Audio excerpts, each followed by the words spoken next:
What is one thing you want people to remember about your story? Resilience. Just remember resilience. Just always get back up.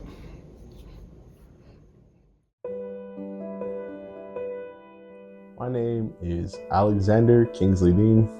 I am from Fort Lauderdale, Florida. Alex, name 3 words that describe yourself. Resilient, brilliant, nice. Why do you pick resilient? What makes you resilient?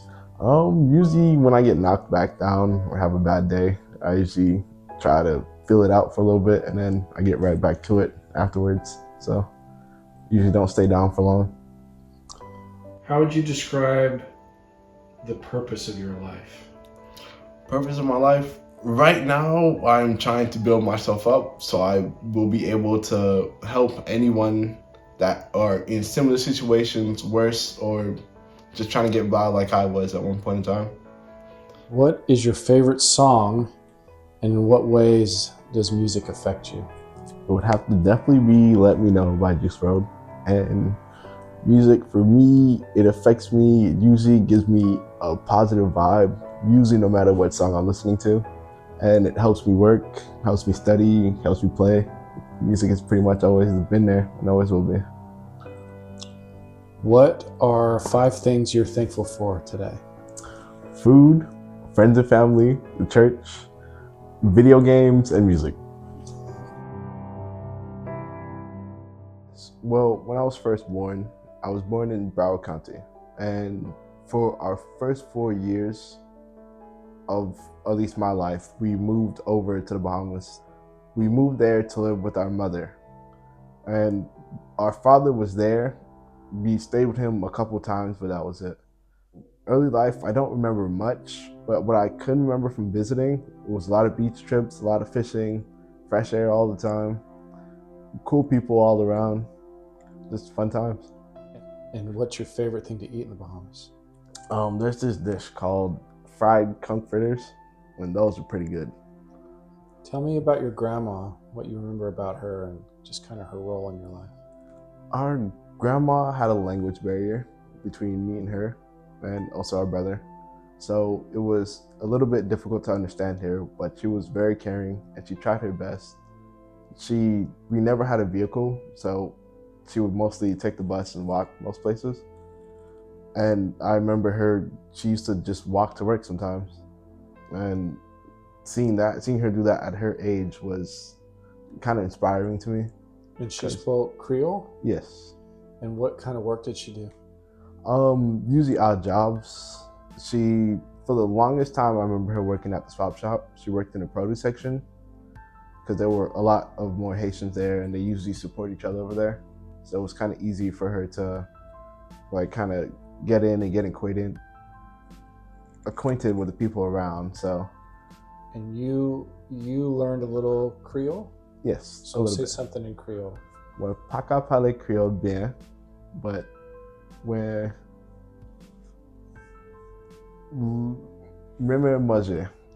Yeah, what does that mean? I love food. All right, what's the most beautiful place you've ever seen? It definitely would have to be Abaco in the Bahamas. There was like this little remote island that has pigs on them that swim, and the water there was so clear, and I can pretty much remember it like it was yesterday. How did your time being in and visiting the Bahamas kind of shape who you are today? It gave me a little bit more perspective on how others live. Because I mean, living in America, you get used to the things you see around, and going to the Bahamas, it's almost like a new world to me, because we get to see like the poor side. It's not really that far, like especially after the storm too.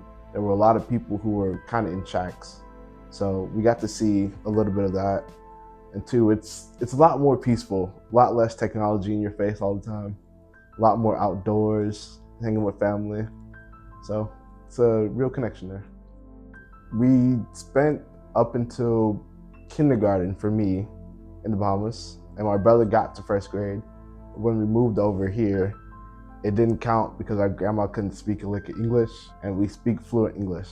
So we got held back for a little bit. not for a little bit, for a year. Favorite food as a kid would probably have to be our mom. When she first got over here, she made this beef stew the first time, and it was probably the best beef stew I've had in a while because I was used to canned beef stews only. So What was your relationship with your mom like during that time? it was short, but it was sweet. Our mom, it was nice to have someone we could understand in the house, and how she explained things to us made them easier for us to grasp. And with our grandma, she usually had to use vague context clues and like the words that we did know to kind of explain stuff. We got just a tad bit more freedom too with being able to go out, visit friends, and go to the church. So life kind of opened up when she got here. Do you have a special memory that you'd share of some time you spent with your mom? The times we used to cook, I think it was not often because she did not like cooking, but when she did, she usually always used to call me to the kitchen and I used to assist. And I picked up a little bit, at least not, I learned how to cook at least well enough to not kill anybody with my food. Were there any particular things that stressed you out when you lived in Fort Lauderdale? Oh, well, I was a bit young, so I didn't always know much were going on, but we were usually always poor. So one thing that kind of stressed me out was, well, I was a kid, so of course wanting the new things, like all the new toys and stuff to have to show off at my friends at school, and just small stuff like that. But we weren't able to afford them, so our mom got very sick after her third pregnancy. She had our baby sister Victoria. After that, her health was on decline. She already had a weak heart, and her kidneys started to fail. And then she went on dialysis, which at the time wasn't the best for her. And how old was she? She wasn't that old. She was 36. Yeah. And we were, I think, around 14 when her health started to decline, like drastically. And so we were kind of all over the place. She wasn't a U.S. citizen too, so the funding for her dialysis, we don't even know where it came from. So there's probably like a lot of hospital bills that we just don't know about. Yeah, but after she passed, and so I had a decision where I was at the time to either go to Dibbles, stay where I was for a little bit. And we were in Tennessee. Yeah. We Or moved. go up to Georgia with my uncle who kind of helped provide for the funeral. And I decided to go with them. Were you close to your uncle before that, or were you just getting to know him, or what was that like? No, apparently most of our family on the Bahamian side knew our mother more well than we did. But we got to know her better when she came to live with us. But he knew our mom. He used to talk. He used to help out every now and again when we needed it. So we visited them one time, and So you were just getting to know him when you moved out there. yeah, How did that go? What was that like? a lot of carpentry, a lot of HVAC work. That he did, that you did? Both of us. Well, it was more me. He kind of barked orders. Okay. Yeah. Where did you live with him, and describe that, and who else was there? He lived with his wife at the time and his daughter. Home life wasn't bad. Like, I didn't really know anybody, so I mostly played video games all day. And then school started up, so it kind of gave me something else to do. You made some friends there. Yeah. And tell me about your aunt. What was she like? She was nice. She was very nice. She was always fighting for me, which I thought was nice, and which I really needed, because after my mom passed, I was kind of looking for another mother figure, and she filled the role. What happened between your aunt and your uncle? When I got there, they were pretty much already separating. And so there were probably like 2 or 3 fights. She was moving out pretty much. And sometimes it would be, oh, come this way, you're going with me, and no, he's not going anywhere. And so it was a bit difficult at the time, but You were kind of in the middle of it. yes. How would you say your life changed the most when you were in Georgia? I was away from the church for a while, so that was interesting. I was running around kind of like a fool, a little lost, but I'm here now. I had a lot of freedom, so I was out doing a lot of dumb stuff. My aunt tried to push me into the military because it would have been a solid solid foundation to start a career off of. My vision is horrible. You are blind. Yes, I have a degrading eye disease, which prevent me from applying to the Air Force, because apparently you need good vision to be able to fly. Yeah, apparently. Yeah.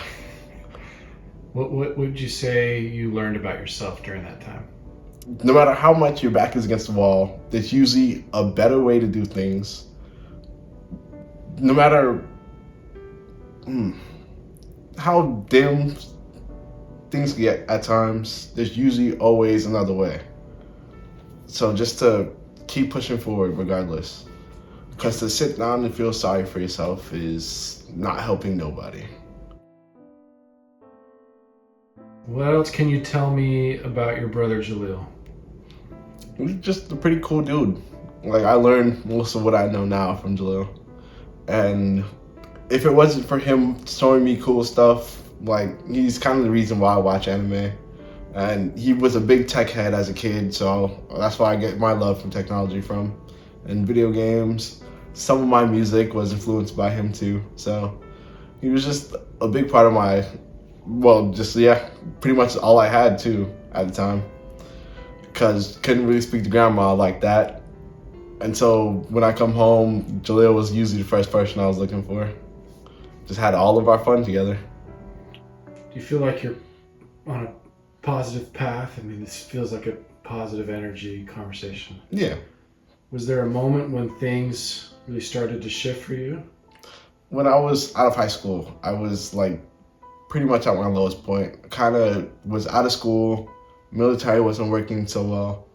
And so I was really just looking for something, like the next step to take. And I kind of felt lost, and feeling lost is horrible. You've been living here in Florida with us since January? Yep. President's Day? How did that even happen? What was the story? Bad spot mentally. School felt like it was kind of going nowhere at the time because I needed a car to go to in-person classes. And I started to feel stagnant again. And my mental health started to decline. So I called my brother one day and told him I need to change. And he came to get me that same day. How would you describe your spiritual life right now? Still growing.